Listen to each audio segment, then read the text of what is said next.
Surah Al-Bayyinah. If you remember, I mentioned this surah a couple of times because you're going to see a surah that was revealed in Medina for the Jews and for the Christians, which is a society that we live in now. And so this is directly the kind of verses that apply to a situation like what we're living in today. The wife of the Prophet ﷺ, her name was, or one of the wives was Safiya radiallahu ta'ala anha. And her father was one of the chiefs of the Jews in Medina.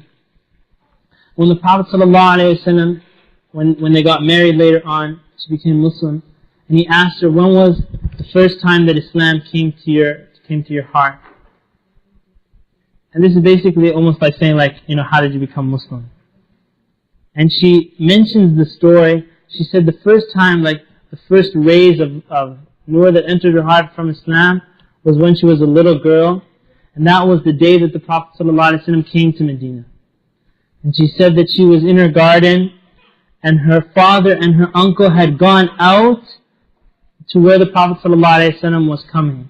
In the Tala al-Badru alayna, and the whole Medina going out to meet the Prophet ﷺ, there was also Jews out there waiting to see if this was the Prophet that was mentioned in their books.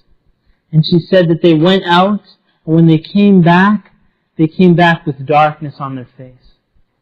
And she said, I heard my uncle ask my father, is he the Prophet that was mentioned in our scriptures? She said, my father said, yes, he is. And they had no doubt about it. And then her uncle asked, then what are we going to do? And he replied that we're going to be his enemies till the final day. And that was the path that they took. And this is a little glimpse as we introduce Surah Al-Bayyinah. This surah discusses 3 issues. Number 1, the position of Ahl al-Kitab regarding the Prophet ﷺ. Their position, the Jews and the Christians. The second issue that's mentioned here in the surah is the issue of sincerity, of ikhlas in deed and action, with something that all the messengers taught. The sincerity of deed and action. Sincerity to Allah subhanahu wa ta'ala. Number 3, the winners and losers in the afterlife, in the end. The winners and the losers. أعوذ بالله من الشيطان الرجيم بسم الله الرحمن الرحيم لم يكن الذين كفروا من أهل الكتاب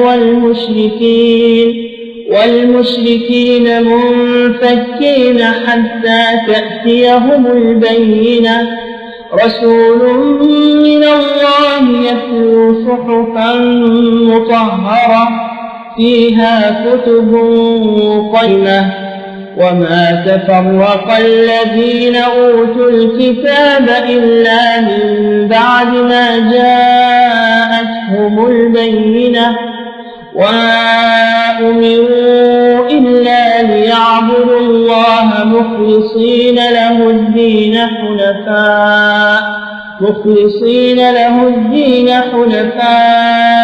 ويقيموا الصلاة ويؤتوا الزكاة وذلك دين القيمة إن الذين كفروا من أهل الكتاب والمشركين في نار جهنم خالدين فيها أولئك هم شر البرية إن الذين آمنوا وعملوا الصالحات أولئك هم خير البرية جزاؤهم عند ربهم جنات عدن تجري من تحتها الأنهار خالدين فيها أبدا رضي الله عنهم ورضوا عنه ذلك لمن خشي ربه. We know from the Quran and from the Sunnah that the Jews who were there in Medina, they were awaiting the Prophet ﷺ. They knew that the messenger would be brought, and they were awaiting his arrival. And this verse is very clear that the Jews and Christians are kuffar. الَّذِينَ كَفَرُوا مِنْ أَهْلِ الْكِتَابِ. And so, the Jews and Christians are kuffar whether they know it or they do not know it. Whether someone's ignorant, whether they know about Islam or they don't know about Islam, they are kuffar. This is for sure. Because there's a common theme amongst Muslims today that they want to say, oh, they're not kuffar, they're Jews and Christians. Which is not true. Allah subhanahu wa ta'ala calls them kuffar. لَمْ يَكُنِ الَّذِينَ كَفَرُوا مِنْ أَهْلِ الْكِتَابِ. So whether they know it or not, whether they know about Islam or not, they're ignorant, but that the ruling upon them is different, depending on how much about Islam that they know, but they still have the label of kuffar. In verse 1, Allah subhanahu wa ta'ala says, لَمْ يَكُنِ الَّذِينَ كَفَرُوا. Actually, this surah, another name for it is Surah لَمْ يَكُنْ. Allah subhanahu wa ta'ala says, لَمْ يَكُنْ, and then الَّذِينَ there, and then you see the word مُنْفَكِّينَ coming up later. لَمْ يَكُنْ, Allah subhanahu wa ta'ala is saying that those who disbelieved, الَّذِينَ كَفَرُوا مِنْ أَهْلِ الْكِتَابِ, those who disbelieved from the Ahl al-Kitab, وَالْمُشْرِكِينَ, and the idol worshippers, the polytheists, مُنْفَكِّينَ. This is the word here, مُنْفَكِّينَ. Fak is to undo something. مُنْفَكِّينَ حَتَّى تَأْتِيهِمُ الْبَيِّنَةِ, until the clear guidance would come to them. If you say, and even in Egypt, I know that they still say this,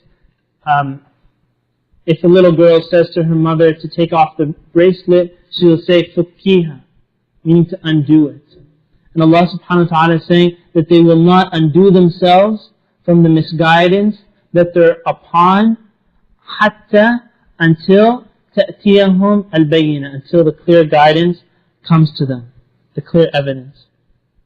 And the Jews, they actually used to say to the Ansar that a prophet will come and we will join him and we will kill you, قَتْلَ عَادٍ وَإِرَمٍ. As Ad and Iram were destroyed, we'll destroy you similarly. And so when the Prophet ﷺ came with the message from Allah subhanahu wa ta'ala, that was the Bayyinah. The Tawheed, the Prophet ﷺ, the Quran, Islam, all of that was the clear evidence that came to them, and they were not going to desist from their falsehood till that came. And Allah subhanahu wa ta'ala says, حَتَّى تَأْتِيَهُمُ الْبَيِّنَةُ رَسُولٌ مِّنَ اللَّهِ. That's explaining what is the Bayyinah in verse 2. رَسُولٌ مِّنَ اللَّهِ, a messenger from Allah, يَتْلُو, reciting, صُحُفًا مُطَهَّرًا. And when a person, and I know in a lot of countries, they look at the Quran like this, صُحُفًا مُطَهَّرًا, purified pages. Even so much so in Afghanistan, I know when they were trying to collect weapons, you tell a person, do you have any weapons here? And they'll say, no, this is like past, not recent times. And then they'll pull out a Quran, they'll say, swear by the Quran that you don't have any weapons. And the people would surrender their weapons. They do anything but swear falsely on these purified pages. صُحُفًا مُطَهَّرًا. This is the Quran. Allah subhanahu wa ta'ala said that these are صُحُفًا مُطَهَّرًا, and that just shows how much a person should be respecting the Quran. And we're not talking about just respecting the pages of the Quran, but respecting the message of the Quran. And respecting Allah subhanahu wa ta'ala's commandments. That is the true respect for the Quran. رَسُولٌ مِّنَ اللَّهِ يَتْلُو صُحُفًا مُطَهَّرًا. And صُحُفًا مُطَهَّرًا, purified pages. Ibn Abbas radiallahu anhu, he said, purified from all falsehood, and purified from all doubt, and purified from all hypocrisy, and purified from all misguidance. This is Al-Quran Al-Kareem, the Prophet ﷺ. And then in verse 3, Allah subhanahu wa ta'ala says, فِيهَا كُتُبٌ قَيِّمَةٌ, that in it, in that Quran, are kutub. Kutub here can either mean books, or kutub could mean laws. Qayyimah means correct and straight. The reason we say laws, if you'll notice the verse which we hear in Ramadan, Allah, Ya ayyuhalladhina amanu, kutiba alaykum as-siyam. You've heard that? Kutiba there means prescribed upon you. It's been made law upon you. So the kutiba has that meaning of laws. فِيهَا كُتُبٌ قَيِّمَةٌ means straight and upright laws from Allah subhanahu wa ta'ala, or the meaning of kutubun qayyimah, meaning that the Quran, there was the Torah, the Injil, those books and the wisdom of those books were all brought together in the Quran. So much so that the Quran is suffice for a person. They don't need to get a Torah and get an Injil and then look through them and then give a khutbah from all three books. The Quran is suffice for them, is enough. فِيهَا كُتُبٌ قَيِّمَةٌ. So we see in these verses that they weren't going to desist from their falsehood and misguidance until the clear evidence came for them, the clear evidence, the messenger with this book which has kutubun qayyimah. Then in verse 4, Allah subhanahu wa ta'ala says, وَمَا تَفَرَّقَ الَّذِينَ أُوتُوا الْكِتَابَ إِلَّا مِنْ بَعْدِ مَا جَاءَتْهُمُ الْبَيِّنَةُ. And this verse actually, I tried thinking of a word for it, and I found in Al-Mawrid, the word is uglification. Okay? And I wrote it on Microsoft Word and gave me a little red line underneath it. The uglification of what they did. Here Allah subhanahu wa ta'ala is saying that they did not become divided. Verse 4, that they did not become divided, those who were given the books, until after the clear guidance came to them. And Allah subhanahu wa ta'ala is disgracing them here in this verse and shaming them that they only chose the path of disbelief after the clear guidance came to them. And like the story we mentioned about Safiya radiallahu ta'ala anha, her father, that when they knew that the Prophet sallallahu alayhi wasallam was the messenger, that after it was clear, they chose that path. And even when I mentioned the story, some of you were even shocked that they would take that path. But that's the path that they took. And you can see the wretchedness of that path.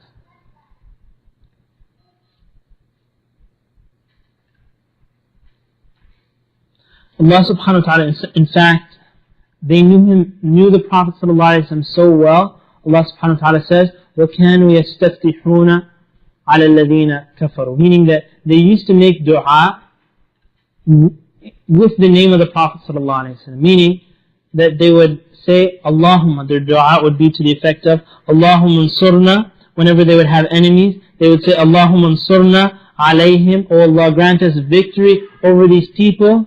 Bin Nabi al-Mab'uth akhir al-Zaman. With the Prophet that's to be sent at the end of time. So they would put the Prophet ﷺ's name in their dua. This was a very popular dua that they would say amongst themselves. And so they knew him very well, sallallahu alayhi wa sallam.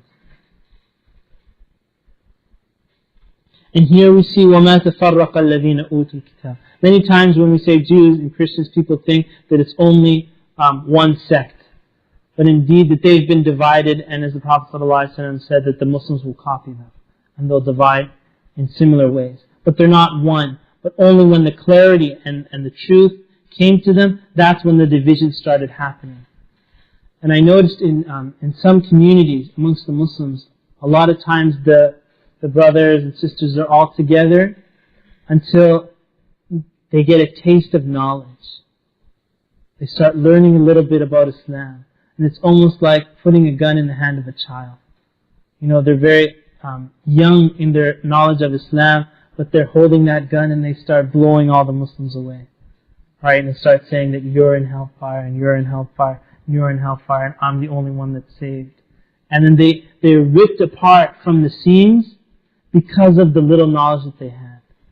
They get a little bayinah, and then they become divided. And this was the way of the Jews and the Christians, that this division came after their knowledge.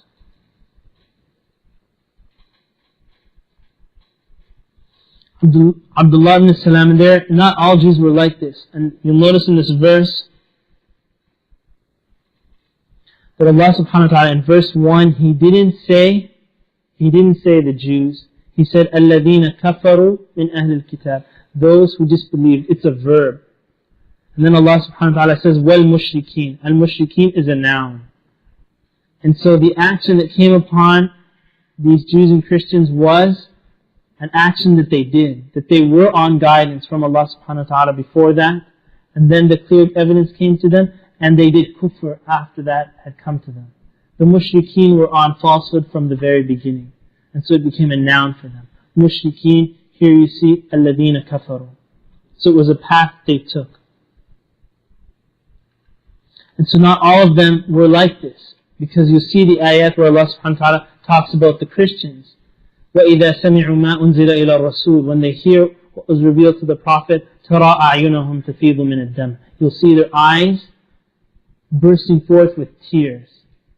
مِمَّا عَرَفُوا مِنَ الْحَقِّ. From what they know of the truth. And of those people was Najashi, radiallahu ta'ala anhu. When the companions that were there in Al-Habasha, and they recited Surah Maryam, he was crying. And he said that there's no difference between what Isa brought and this. And the Prophet ﷺ prayed Salatul Ghaib for him. He prayed Salatul Janazah for him, even though he had died in Al-Habasha, and he said, your brother has passed away today. مَاتَ الْيَوْمْ رَجُلٌ صَالِحٌ. The Prophet ﷺ said that today a pious man has died. And they all stood up and they prayed Salatul Janazah for Najashi. And so it wasn't everybody. And Allah Azza wa Jalla, you'll see that in the verse Allah subhanahu wa ta'ala will say, for example, وَإِنَّ فَرِيقًا مِّنْهُمْ لَيَكْتُمُونَ الْحَقَّ وَهُمْ يَعْلَمُونَ. Allah subhanahu wa ta'ala says, and indeed, a party of them, a group of them, will cover the truth even though they know. Even though that they know the truth, لَيَكْتُمُونَ, they'll hide it. But Allah subhanahu wa ta'ala says that فَرِيقًا مِّنْهُمْ, a group of them, and not all of them, had done this. And so you'll see that justice in the words. Many times when Muslims give their speeches, their rallies and so on, we're the ones who generalize. And then the people react to that generalization, that how can you say this and how is this so? And it's actually the mistake of the person who's commenting, that isn't Quranic language. But that's human language. And that's where the people recognize the injustice in that. And then in verse 5, Allah subhanahu wa ta'ala says, وَمَا أُمِرُوا. And this shows, and this is about the sincerity, about purifying intentions, that they were not commanded. Let's talk about the Jews and Christians, إِلَّا, except لِيَعْبُدُ اللَّهِ, that they would worship Allah مُخْلِصِينَ, sincerely, لَهُ الدِّينَ, that all the religion was sincerely for Allah subhanahu wa ta'ala, حُنَفَاء, and I'll explain that inshaAllah, وَيُقِيمُ الصَّلَاةِ, and that they would establish their salah, وَيُؤْتُ الزَّكَاةِ, and that they would give zakah, وَذَلِكَ دِينُ الْقَيِّمَةِ, and this is the correct and the right religion. Hearing this with the word حُنَفَاء, if there is a person who's going down a crooked path, and he's getting lost, and he's going further and further away, you know how maybe a wife telling her husband, you're getting lost, and they keep going further down the crooked path. If they were to take the guidance and go straight on the correct road, that would be al-hanaf. That would be the correct straight road that gets the person to the destination. And this is Islam. Not the crookedness of those small paths that will lead a person astray, but it's hunafa, in this correct and straight way. And so you'll see Allah subhanahu wa ta'ala saying that they weren't commanded with anything except to worship Allah subhanahu wa ta'ala sincerely, establish salah, give the zakah, and that is ad-din al-qayyimah. The thing that made them reject the Prophet ﷺ was their insincerity to Allah Azza wa Jalla. Those who accepted the Prophet when he came were sincere to Allah, and they accepted it. Those who were insincere, those who were just trying to maintain their, trying to stay the president of the community, or trying to maintain their position, or trying to maintain their tribalism. Because a lot of the Jews that rejected the Prophet ﷺ, they rejected him because he wasn't from their lineage, that he was an Arab, and he wasn't from the Jewish lineage, and they rejected him because of that, because of the tribalism. And in that, they were being insincere to Allah subhanahu wa ta'ala, and they were doing it because of their whims. And here Allah subhanahu wa ta'ala is saying that they were commanded to worship Allah mukhlisin, sincerely for Allah, so that when the Prophet would come, regardless of whether they liked it, this tribe or that tribe, or whether they would have their position or they wouldn't have their position, they would follow that Prophet sallallahu alaihi wasallam. And Allah subhanahu wa ta'ala speaks about that that not only was it power, it's not that they were just in charge of the people worshipped them. The people worshipped them. Adi radiallahu ta'ala anhu, who was Christian, became Muslim, and the Prophet ﷺ, when he read this verse, he said, Ya Rasulullah, we never worship the priests. And then the Prophet ﷺ explained to him. He said that didn't they make things that Allah made haram, didn't they make it halal? And you listened to them? And he said, yes. He said, didn't they make halal haram? And you listened to them? And he said, yes. قَالَ فَتِلْكَ عِبَادَتُهُمْ. That this was their worshipping, and that was their intoxicating power, that they could make haram halal and halal haram. And you see here, in a place like America, this is happening. There could be something that's haram that they've made halal, such as alcohol or al-liwat, homosexuality or something like that, and they'll say it's halal. And a person that follows and says, yes, I agree, as long as the Americans say it's okay, that's a mode of worshipping. It's a mode of worshipping. And on the opposite side, them making halal haram, if there's Allah subhanahu wa ta'ala made it permissible for a man to marry more than one wife, and they say, no, you're not allowed to do that, as long as she's your girlfriend and not your wife, then it's okay. This is also, a person who agrees with that is worshipping them in that sense. Something very profound Allah subhanahu wa ta'ala mentions in one of the ayat talking about the people of Mecca. Allah Azza wa Jalla says, أَمْ لَهُمْ شُرَكَاءُ شَرَعُوا لَهُم مِّنَ الدِّينِ مَا لَمْ يَأْذَنْ بِهِ اللَّهُ. Allah subhanahu wa ta'ala says, أَمْ لَهُمْ شُرَكَاءُ. Do they have partners that they're associating with Allah subhanahu wa ta'ala? And you'll notice the word here is coming from shirk. شَرَعُوا لَهُم. They made laws for the people which مَا لَمْ يَأْذَنْ بِهِ اللَّهُ, when Allah did not authorize, did not give permission.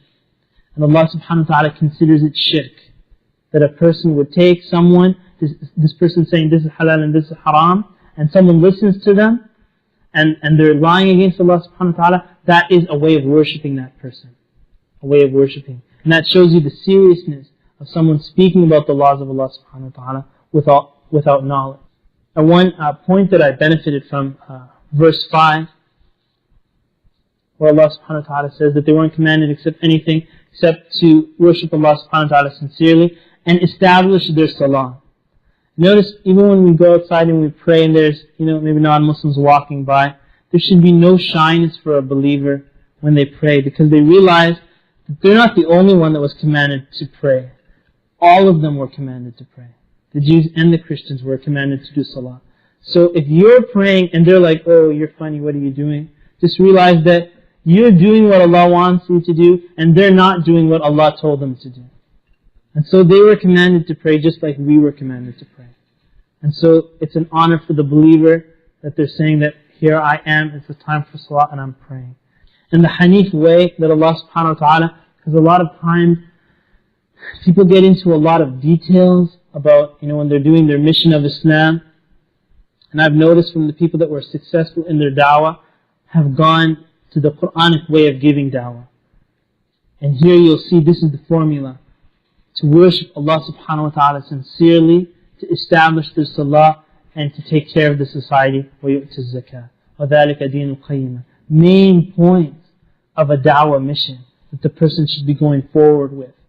And like I said in the khutbah, and I'll mention it here again, that we just keep hammering issues like Islam is the greatest civilization, Islam liberated women and stuff like that. You won't see that in the verses.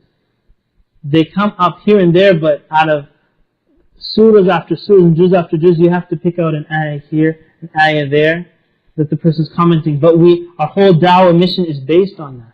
Did anybody ever come at the end of Islam liberated women lecture and say, yes, I believe in the truth of Islam, and they come up and become Muslim? Usually it ends up in a fight. Someone provokes Surah Al-Bayyinah, and then and then a big fight starts off, and he's like, I don't want to talk about this anymore. And it just ends like that. But here you see the tenets of what our mission is and what we explain to the people. Then Allah subhanahu wa ta'ala says, إِنَّ الَّذِينَ كَفَرُوا مِنْ أَهْلِ الْكِتَابِ وَالْمُشْرِكِينَ. That those who disbelieve from Ahl al-Kitab, that took the path of kufr, وَالْمُشْرِكِينَ, and the mushrikeen, fi nari jahannam, are in the fire of hell, khalidina fiha, that they will abide therein forever, ulaika, that these are hum sharrul bariyah, they're the most wretched of creations. They are the worst and most wicked of creations. And this shows you that last part there, the true wickedness of that path of kufr is. A lot of times, people will say, and in Muslim countries there are Christians that are there, such as in Egypt and other places, and there are Jews in fact, and they for sure know about Islam. I'm not talking about people here, they may not hear about Islam, but over there, and then they have these new things, like the interfaith, and it's okay as long as they're Christians and Jews and they're following some scriptures. Allah subhanahu wa ta'ala is saying that they are sharrul bariyah, that they are the most wretched of creation for this path that they've taken. So it's not a simple thing that they chose this path. It's hated to Allah subhanahu wa ta'ala. And a Muslim has to realize this, and what's hated to Allah subhanahu wa ta'ala is hated to us. And here in Sharrul Bariyah, if you remember back when I was saying like people that do just flip through the pages of the Quran and put their finger on certain words and then name their children after that. And I said these people had named their child Sharrul Bariyah, right? Because they like those Ismul Murakkab things. And obviously they did that out of ignorance for what Sharrul Bariyah means, right? So then a person needs to be careful when they name their children. Because one of them was Sharrul Bariyah and the other one was Khairul Bariyah. And Allah subhanahu wa ta'ala says, إِنَّ الَّذِينَ آمَنُوا وَعَمِلُوا الصَّالِحَاتِ, those who believed and did righteous works, أُولَٰئِكَ هُمْ خَيْرُ الْبَرِيَّةِ, that those people are the best of creation and the most noblest of creations. Who knows if our actions are accepted or not? Only Allah subhanahu wa ta'ala knows that. So no one says that, oh, this Muslim is the best of creation. No, if Allah subhanahu wa ta'ala is accepting from him or her, then they are the best of creation. But they only know that when they've died. They know if they're the best of creation or not. Or news of what the Prophet ﷺ told us of those righteous people, and we know for sure that they are Khairul Bariyah. So one thing that's interesting, you know how they talk about in Islam, like the non-Muslims will say that the man is better than the woman in Islam. And it's not a general rule, because someone like Aisha radiallahu anha is better than millions upon millions of the kuffar men, because it's taqwa. It has nothing to do with male or female, but it's how much someone fears Allah subhanahu wa ta'ala. And so no Muslim would say that a non-Muslim man is better than a Muslim woman. Any Muslim woman is better than a non-Muslim man. And it's all by the taqwa of Allah subhanahu wa ta'ala that a person is raised or put down. Allah Azza wa Jal only knows who it is that's fearing Him subhanahu wa ta'ala. أُولَٰئِكَ هُمْ خَيْرُ الْبَرِيَّةِ. So you see there in that verse another example of Allah subhanahu wa ta'ala speaking about the wretchedness of the path that the kuffar took, but that's not the end of the speech. Right? Because what might happen is maybe a person of Ahl Kitab listens to it, and then an ego bursts out, but Allah subhanahu wa ta'ala is giving the person the choice. Here, verse 7 is those who believed and did righteous works, they are the best of creation. And in fact, the Prophet ﷺ said, خِيَارُكُمْ فِي الْجَاهِلِيَّةِ خِيَارُكُمْ فِي الْإِسْلَامِ, that the best people in Jahiliyyah automatically become the best people in Islam. إِذَا فَقِهُ, if they learn about the deen and they practice the deen. So there may be a good Christian who does righteous works and so on. All of that good work, when they accept Allah subhanahu wa ta'ala and His Messenger, goes in their good account, and they become the best of the Muslims. They become the best when they surrender to Allah subhanahu wa ta'ala. And Allah Azza wa Jalla says, جَزَاؤُهُمْ, their reward, جَزَاؤُهُمْ عِنْدَ رَبِّهِمْ, with their Lord, جَنَّاتُ عَدْنٍ. And here it says the garden, Adnin, paradise, and inshallah, I'll explain right now. Because I think you've heard the word Eden a lot, correct? Does anybody know what Eden means? It means what? Paradise. It says Eden paradise. The word Adnin, it means a place of residence. Jannatu Adnin. Adnin means a place of residence. Because you will see gardens, and they look really pretty, but go try and sleep a night in that garden. The thorns in your back and the bugs crawling over you. That these are Jannat, but it's not like the Jannat of the dunya. They're places of residence. So that beauty not only is the beautiful in the sight, but it's beauty in its residence also, and its luxury. So that's the word Jannatu Adnin. Jannatu Adnin tajri min tahtiha al-anhar. From underneath it the rivers flow, khalidina fiha, that they're living eternally in it, abada, forever, radiyallahu anhum wa radu an, that Allah is pleased with them and they are pleased with Allah subhanahu wa ta'ala. Which is something very important. The pleasure has to come from both sides. I know if we mentioned here, but in paradise, the person, not only would they love to enter paradise, but paradise also loves for them to come in. Right? And not only are these people, do they love Allah subhanahu wa ta'ala, but Allah Azza wa Jal loves them also. Because it's easy for someone to claim, oh, I love the Prophet. And then they'll go and do bid'ahs, or they'll go and do that. The question is, does the Prophet ﷺ really love you for what you're doing? Or does he hate you? Or someone is reciting Quran and they'll say, oh, I love the Quran so much. But they may not practice it. Maybe the Quran is cursing them. رُبَّ تَالٍ لِلْقُرْآنِ وَالْقُرْآنِ يَلْعَنُهُ. As one of the companions said, that perhaps someone will recite the Quran and the Quran is cursing them. And so, from the top, a person may claim to love Allah, and maybe Allah subhanahu wa ta'ala hates them. So it doesn't come from one direction here. Allah subhanahu wa ta'ala is pleased with them, and they are pleased with Allah Azza wa Jal. Radiyallahu anhum wa radu an. And you'll see that is the dua we make when the companion's name is mentioned. And we say radiyallahu anhum. That may Allah subhanahu wa ta'ala be pleased with them. ذَلِكَ, that this reward, لِمَنْ خَشِيَ رَبَّهُ, for those who feared their Lord subhanahu wa ta'ala. And so the surah is called Surah Al-Bayyinah, because it made clear the true religion from the falsehood. And Allah subhanahu wa ta'ala sent His Messenger sallallahu alayhi wa sallam, and He Himself was the Bayyinah, the clear evidence that distinguished the truth from the falsehood. The Bayyinah of Allah subhanahu wa ta'ala. In Bukhari and Muslim, this is mentioned when it came to this surah, that Ubay ibn Ka'b radiallahu ta'ala anhu, he's one of the Qurra, the reciters. And when they would say Qurra in the past, they meant the ulama. They meant the most knowledgeable of the companions. Ubay ibn Ka'b was one of those most knowledgeable of the Qur'an. And so the Prophet ﷺ came and he said to Ubay radiallahu anhu, Allah commanded me to recite to you, لَمْ يَكُنِ الَّذِينَ كَفَرُوا. Meaning, Allah commanded me to recite to you Surah Al-Bayyinah.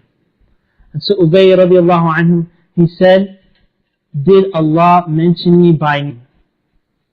The Lord of the worlds, who created everything in the universe, did He mention my name?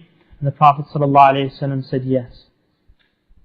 And he said, Rabbul Alameen, the Lord of the world mentioned me. And the Prophet ﷺ said yes.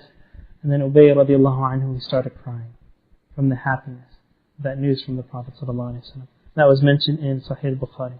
Radiyallahu ta'ala.